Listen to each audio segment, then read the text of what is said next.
রাধে রাধে বন্ধুরা, কেমন আছেন? এই যে আপনারা দেখতে পাচ্ছেন রঙিন রঙিন খুব সুন্দর মাছ। আর আমি কোথায় এসেছি, কেন এসেছি, সব এই ভিডিওর মাধ্যমে আপনাদের সাথে আমি শেয়ার করব। আর এই যে আপনারা দেখতেই পাচ্ছেন, আমি এসেছি মালদা নার্সিংহোমে, মানে মালদা শহরে। কেন এসেছি? আমার বোনের আজ ডেলিভারি হয়েছে।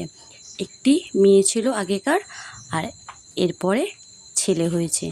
মালদা শহরের কিছু ভিডিও আপনাদের সাথে আমি শেয়ার করলাম। যদি আরও দেখতে চান কমেন্টে লিখে পাঠাবেন অবশ্যই। আর আমি নার্সিংহোমের ভেতর দিকে প্রবেশ করছি। সামনে ক্যাশ কাউন্টার, সমস্ত রোগীর গার্জেনরা বসে আছে। আর এই যে লিফট দিয়ে উপরে যাওয়া আসা হয়। আর এই যে আমার মেয়ে, এই যে আমার বোনের মেয়ে ছোটোটা, আর এই যে আমার মা।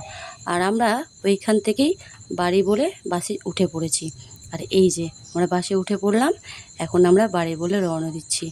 আপনারা যদি মালদা শহরটা আরও দেখতে চান কমেন্টে লিখে পাঠাবেন। লাইক সাবস্ক্রাইব করবেন।